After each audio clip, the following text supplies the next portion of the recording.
Kita di mana ini? Kita ada di Panderman, sedang mendaki naik-naik puncak gunung.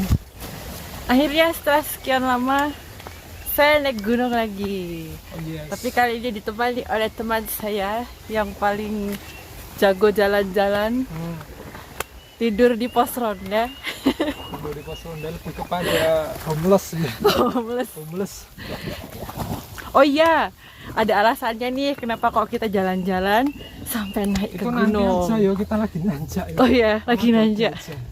Nanti aja kalau gitu kita bahas why jalan-jalan ke gunung. Dadah. Dadah Kak.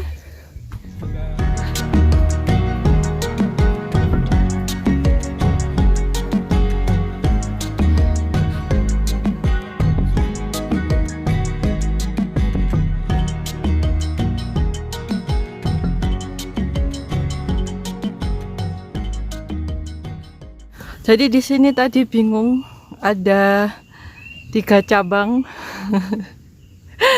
terus nggak tahu mau kemana. Dan ternyata ada arah-arahan di sini, seret nih arah. Jadi kita kalau mau ke puncak Panderman lewat situ. Ayo kita jalan kapan?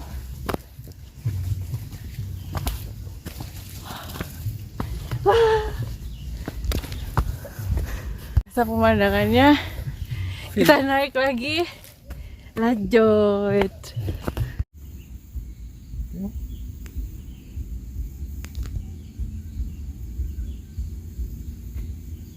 Sampai di pos 1. Ini. Jadi ini baru belum sampai pos 1, masih tengah-tengah, terus udah kehausan. Ini luar biasa sekali. Di kota nggak ada nih. Oke, yuk. Keren sini. Itu ada sign. Mana? Oh iya, Atas gitu ya maksudnya. kita perlu ke atas. HP saya HP lawas ya, jadi tidak bisa mengcapture seindah itu. Padahal ini luar biasa. Wow.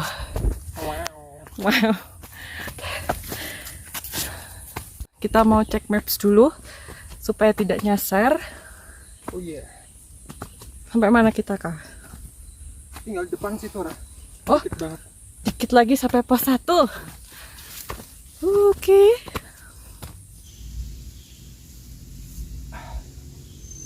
Tentukan. Berdiam dulu bisa gak sih? Salah satu cara untuk menghilangkan pikiran negatif dan apa ya, mungkin mood yang kurang baik itu adalah dengan jalan-jalan. Tapi memang jalan-jalan di sini bisa jalan-jalan biasa, kayak misal 30 menit aja dalam sehari, dengan total 2,5 jam per minggu, itu bisa mengurangi 2,5% kemungkinan resiko untuk kita mengalami depresi, cuy. So, yuk jalan-jalan.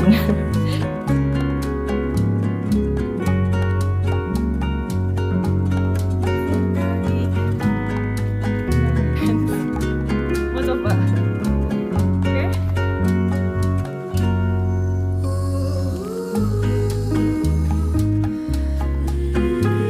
Tadi tuh ceritanya kita pas lagi jalan, ternyata banyak nyamuk. Sampai Om Alipnya itu dirubung sama nyamuk. Kayak Karena gitu. belum mandi, guys. Udah 3 hari. Katanya belum mandi 3 hari. Polusi. Ini sudah di pos 1, ternyata banyak sekali orangnya.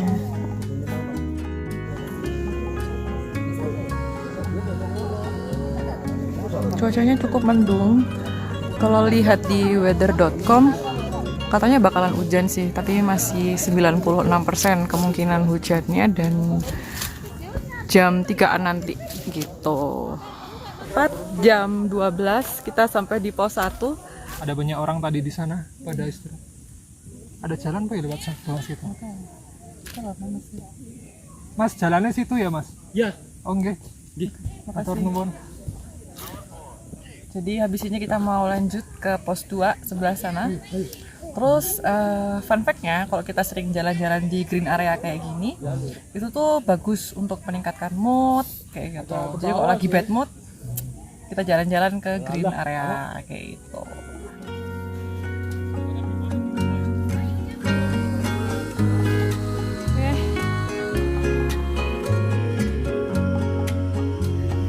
Nah, ada satu penelitian juga yang dia tuh bilang kalau misalnya anak ADHD yang dibiarkan bermain di area yang banyak hijaunya lah, mungkin di rumput-rumput atau di lapangan, itu simptom-simptom ADHD-nya itu bisa lebih terkendali. Bahkan efeknya itu bisa mirip seperti ketika dia minum obat. Nah, ini menarik sekali ya. Pasti pengaruh yang signifikan ini nggak cuman berpengaruh ke teman-teman yang atau individu yang mengalami ADHD. Buat kita yang istilahnya neurotipikal, itu juga pasti ada efek-efek positifnya ketika kita berjalan di green area. Tuh, keren banget kan? Di sini karena memang sekarang lagi musim hujan ya, cuacanya itu mendung berkabut dan kabutnya sudah turun. This is so cool. Ini keren banget. Walaupun kita tetap perlu cepet sih sampai puncak ya biar nggak ketutupan kabut. Nah, jangan salah karena ternyata depresi dan kecemasan, misal nih ada teman-teman yang punya kayak gitu ya, itu bisa juga diredakan dengan jalan-jalan kayak gitu, walaupun memang bukan modelnya tuh bukan menyelesaikan masalah ya, tapi setidaknya secara fungsi tubuh itu kita bisa lebih tenang karena ketika kita jalan-jalan, peredaran darah kita itu bisa lebih menyeluruh termasuk ke area bagian otak. Nah, kalau secara tubuh kita lebih baik dan secara di kepala kita itu lebih sehat, otomatis cara kita menangani atau melihat stres, tekanan itu juga akan lebih lengang kayak gitu, lebih tenang gitu sih. Pandangan lebih luas, hati lebih lapang seperti itu. Yuk kita lanjut dulu.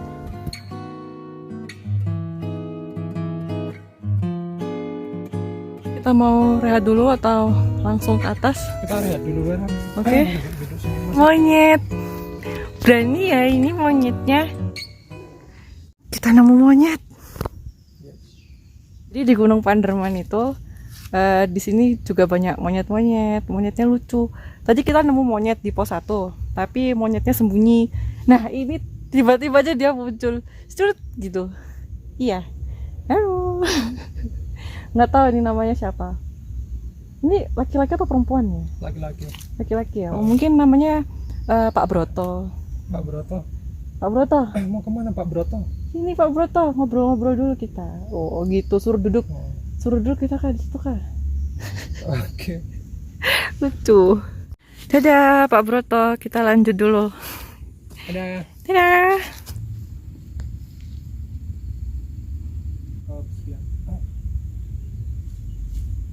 Basudara. Enak ini jalannya. Jalannya tenang. Jalannya terjal itu malah di awal-awal. Dan karena salah jalan juga. Iya, tadi kita salah jalan. Wah.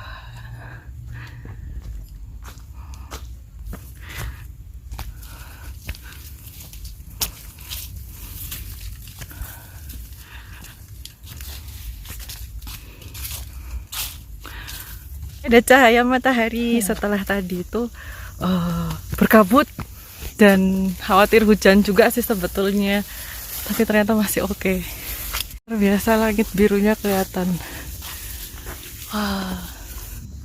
Sebetulnya dari tadi tuh ada banyak sih sebenarnya orang yang jalan-jalan di area Panderman ini gitu loh. Cuman uniknya kemarin saya baca hasil penelitian atau studi jumlah langkah kaki rata-rata masyarakat di dunia, salah satu yang paling rendah itu area Indonesia.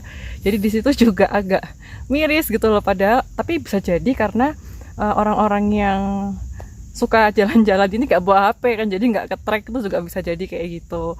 Tapi walaupun gitu ternyata data yang tercatat itu memang area Indonesia itu rata-rata 3.000-an aja dalam satu hari. Padahal langkah standar yang dianggap cukup untuk menunjang kesehatan kita sehari itu paling tidak 4.000 sampai 6.000 langkah kayak gitu. So, gimana menurut kalian? Langkah tercapai ini barusan nih. Oh iya. Dari Samsung Health. Berapa tuh? Ini berapa nih ya? Bentar. 6.000-an. 6.000. 6.028. Kalau dia punya saya nih barusan cek 8.000-an. Mungkin karena langkah kaki saya lebih kecil-kecil ya daripada Om Alim satu ini. Langkah saya kayak panjang kayak genter. Iya. Keren. Ada pohon tumbang. Ini gede banget nih. Pohon tumbangnya ini ya. Tuh akarnya tercabut. Bisa untuk tumpuan kayak gini. Iya sih. Dia membantu kita berjalan. Terima kasih pohon. Jadi di sini juga saya belajar sih. Ternyata sebegitu pentingnya akar-akar ini. Selain membantu kita berjalan, dia juga nahan tanah. Nah, hampir sampai puncak kayaknya. Gimana kondisinya nih? Kondisinya semakin bersemangat untuk ke puncak. Yes. Karena di sini tiba-tiba aja tadi ada matahari. Kita nggak kira sih bakal ada cahaya matahari. Awannya dekat banget tuh loh. Di Mana? atas itu. Itu kan dia bergeraknya kayak pelan. Oh, Nggak kelihatan mungkin di HP. Nggak kelihatan ya. mohon maaf, HP-nya lawas. HP lawas. Oke.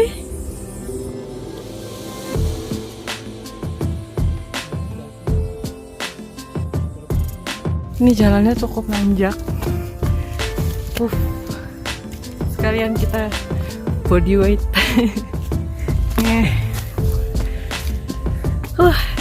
Luar biasa.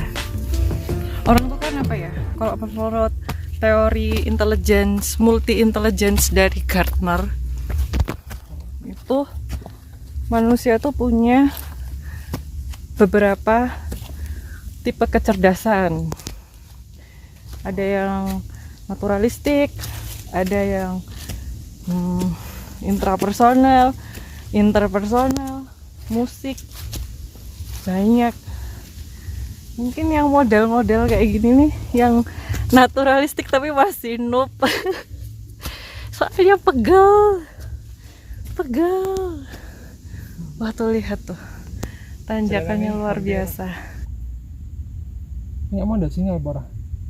Ada, tapi memang sedikit. Ini udah nggak bisa dipakai. Oh bisa tuh. Bentar. Halo, sekarang sudah sampai di puncak Bayangan dan ternyata penuh kabut. Wah, luar biasa. Kabut total. Jadi kita memutuskan untuk makan dulu aja di sini. Mau makan dulu di tengah kabut. Yes. Wah. Kayak di awan sih ini, di dalam awan mendung lebih tepat ya. Tapi untungnya nggak ada guntur gitu sih. Nah, sudah makan, sudah recharge. Kita mau dari puncak Bayangan menuju ke puncak Basundara. Mudah-mudahan cuacanya tetap aman. Karena ini walaupun dia berkabut, tapi tadi sempat ada sinar matahari. Alhamdulillah. Wah. Oke. Siapa yang sudah siap ke puncak? Saya siap ke puncak. Treknya luar biasa. Yuk. Mana? Oke. Kamu dulu kah?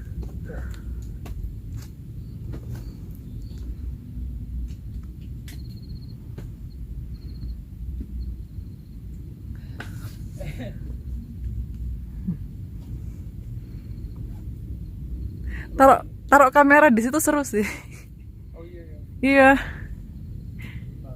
Nanti aku minta footage-nya.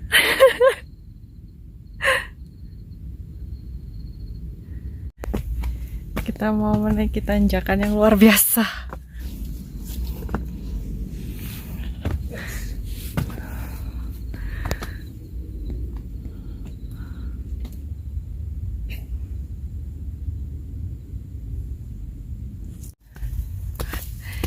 Tadi sempat hujan, gerimis tipis banget. Tapi sekarang ternyata mataharinya kelihatan lagi. Jadi lebih lega sih karena kemungkinan hujannya semakin rendah. So, mari jalan lagi ke puncaknya. Puncak Basundara. Basundara.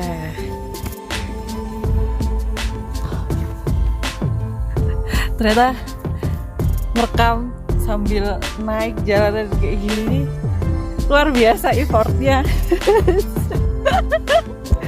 Wah, behind the scene. Oke, baik. Nanti jumpa di Basundara wae.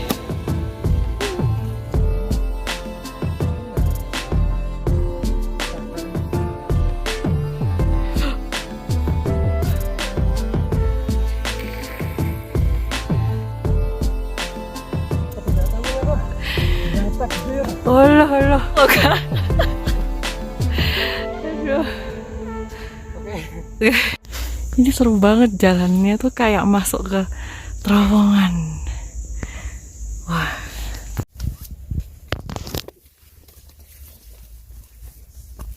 Kita udah naik lagi nih.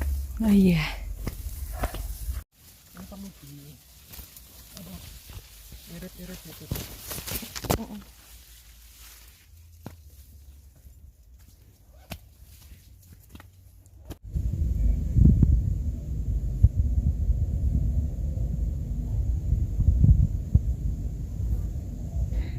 Kita ketemu sesepuh di puncak Panderman Basundara.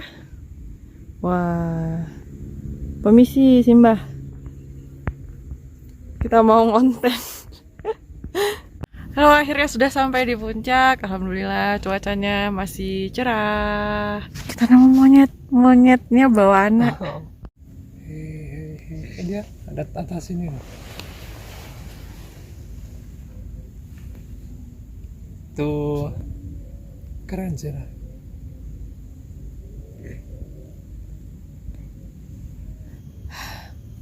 Oke, kita rehat dulu di puncak Basundara, Gunung Panderman. Mungkin bisa sekalian sharing-sharing. Di sini kan dari saya sendiri tuh baru mulai jalan-jalan itu sebetulnya sejak tahun 2019-an lah. Pada saat itu saya tuh lagi sakit. Terus akhirnya memulai untuk jalan-jalan supaya lebih baik lah kondisi kesehatan. Mungkin kalau Mas Salim bisa cerita dulu pertama kali jalan-jalan tuh gimana ceritanya? Kok jadi pejalan kaki? Dulu itu waktu jalan-jalan pertama itu ya karena sudah bertahun-tahun di rumah kan. Kan orang milenial ya, karena aku milenial. Dan mungkin sekarang itu orang Gen Z itu terbaru. Itu kan sudah diperkenalkan dengan game online. Ingat dulu mungkin yang tahun 90-an lahir ya, itu ada game Ragnarok. Terus mulai ada game online baru seperti Seal main Seal online. Seal online sudah mulai ke warnet terus atau mungkin di rumah terus seharian main game itu sih. Dan dulu saya kecanduan game sih, jadi di rumah terus dan memutuskan untuk bermain game di luar. Main game beneran nih, jalan-jalan. Yes. Ngerasain betul-betul gitu ya. Ini jujur sebetulnya agak-agak khawatir ya pas ngerekam kayak gini, soalnya di depan itu ada banyak monyet, takutnya tuh nanti tiba-tiba disaut atau gimana, tapi sepertinya aman. Itu di atas ada tuh. Iya ya. Di sini total ada berapa monyet ya? Satu. Saya di atas ini ada. Enggak kelihatan ya. Ya, di atas ini juga ada monyet. Tepat ada di atas ini bawa anaknya dia. Di situ ada 3. Ya mudah-mudahan aman. Yuk kita lanjut lagi. Berarti dulu tuh sempat kecanduan game online. Tapi sebetulnya saya juga kurang lebih sama sih, karena pada saat SMA itu mulai sering di rumah kayak gitu. Terus lebih banyak aktif di dunia digital. Terus waktu itu ini sih kalau saya tuh sempat sakit kayak gitu, sakit mungkin berkaitan sama imun yang mulai turun, terus stres. Dan sempat ada mungkin ada simptom depresi di situ. Kemudian sama dosen saya waktu itu pas masih kuliah, dia bilang, kamu kalau depresi udah jalan aja, olahraga aja gitu. Awalnya saya tuh nggak percaya, tak kira kan kayak, oh kok aku depresi lagi sedih kok tiba-tiba disuruh jalan aja gitu kan. Tapi ternyata memang kenyataannya tuh beneran. Jadi waktu badan sakit semua, sampai ada kayak biru-biru gitu di badan saya, Terus yang saya lakukan tuh cuman jalan 2 hari apa 3 hari gitu, langsung berkurang. Jadi badan saya jadi lebih baik kondisinya waktu itu gitu sih. Dan sejak itu mulai lebih aktif, mulai baca-baca jurnal juga, dan mulai lebih berani lah keluar kayak gitu. Itu sih, itu kalau saya. Dulu kan waktu saya main game online itu juga mulai ngedrop juga fisiknya kan, sebagian besar waktunya menghadap komputer tuh kalau dulu, layar komputer laptop kayak gitu. Terus duduk kebanyakan, jadi masa mudanya itu kurang aktif gitu lah. Jadi ada problem di fisik itu mungkin yang anak-anak muda juga masih belum kerasa ya di usia belasan 20-an, tapi nanti habis itu bakalan kerasa kalau masa mudanya digunakan untuk terlalu banyak main game. Main game nggak apa-apa, tapi kita perlu mengerjakan sesuatu, dan sesuatu itu beres dulu baru main game itu. Misal nyapu dulu, makan dulu, habis itu tidurnya juga cukup, itu nggak apa-apa main game. Sama ini sih kalau ngomongin screen time, soalnya dari penelitian baru tahun ini kok Januari 2024 baru keluar datanya, Indonesia tuh pemenang ranking 1 screen time terlama di seluruh dunia. Jadi agak-agak mengenaskan, walaupun membanggakan juga karena ranking 1, tapi ranking 1 di area screen time. Walaupun mungkin kalau screen time itu nggak cuma sekedar main game, tapi juga kan ada yang kerja, terus di depan laptop, di depan komputer kayak gitu, atau misalkan kerjain tugas, skripsi, tesis, atau disertasi dan lain-lain. Tapi walaupun aktivitasnya atau produktivitasnya itu di area digital, komputer, layar kayak gitu, itu tetap perlu ada waktu untuk jalan-jalan, karena kenyataannya tubuh kita juga membutuhkan kayak gitu sih. Karena terlalu banyak screen time tuh juga berpengaruh ke pikiran kayak gitu, yang mana nanti ketika ditelusuri lebih lanjut juga akan berpengaruh ke kesehatan mental kita, karena ketahanan dalam menghadapi stres atau tekanan sehari-hari itu juga akan lebih rentan. Itu sih. Yes. So kalau gitu mungkin gitu aja sih pesan yang bisa diberikan hari ini tentang jalan-jalan. Sebetulnya sekalian jalan-jalan juga saya ini gitu, ditemenin sama Mas Salim. Jadi mungkin nextnya kita mau jalan-jalan lagi. Jalan-jalan rutin pokoknya, biar fresh di pikiran. Kalau pikiran sehat nanti fisiknya juga sehat. Tuh. Baiklah kalau gitu, monyetnya juga sudah pada hilang. Udah males, udah bosan mungkin. Iya, udah bosan dengerin kita gitu. Terima kasih sudah menemani perjalanan hari ini, dan mudah-mudahan teman-teman semua juga sehat-sehat. Sampai di puncak.